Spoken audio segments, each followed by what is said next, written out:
Welcome back to Adventures in Pop-Ups. I'm Blake, this is Rachel, and this is the place you come for your pop-up camper questions. Yes, and campsite reviews, and hacking mods, and tips and tricks, camping recipes, and so much more.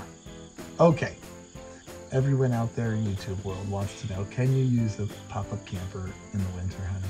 I actually just saw this asked on Facebook like yesterday, and I was like, yeah. I don't think I commented though, but yes, you can pop-up camp in the winter. Now, there are some things to keep in mind. Number one, extra socks. Extra socks. Your pop-up camper, most of them have a furnace, so you can turn the heat on, and those suckers are powerful. Holy cow, they will flame you out. Have plenty of water, you're going to need it. So you should have a furnace.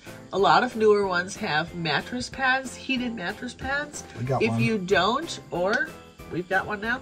If you don't, or if you just like even more warmth, electric blankets are always lovely. Extra blankets. Funny story, when we went to Yellowstone, which was in July, but if you know, Yellowstone still gets cold at night.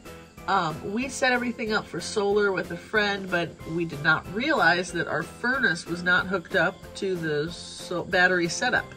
So we went to turn the furnace on, and I think it got to like 34, 38 degrees when we were in Yellowstone. We had no furnace. We have an electric heater though.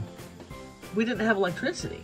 Oh. We were on battery, so we wouldn't have had, that would take a lot of battery. No, we just wore all the hoodies and a hat and some extra socks to the bed, and it worked out fine.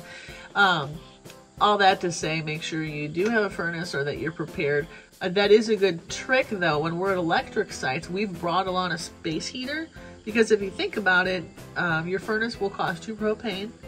If you're at an electric site, you've already paid for the electricity, so use it. So we bring a nice space heater and do it that way. A tower, yeah, we've got a few different models, but anyhow, one thing I do want to say though is if it's below freezing, we haven't camped in the winter, I will say that, but I've seen it recommended not to pop your camper up and down when it's well below freezing, because it's very bad for the canvas and the vinyl and the plastic. Like, you've got plastic on the windows, it can crack if it's too frozen. So be careful about that. But a lot of people do camp in the winter. Now, if you know that a lot of campgrounds close in the winter, so it actually is hard to find a place in the cold to camp in the first place. But I think it'd be awesome to go camping in the snow.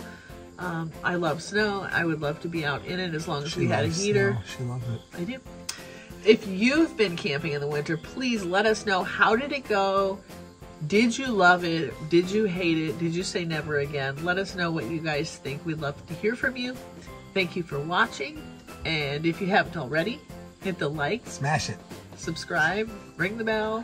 And keep watching. Stay tuned. We keep answering more questions. More are coming.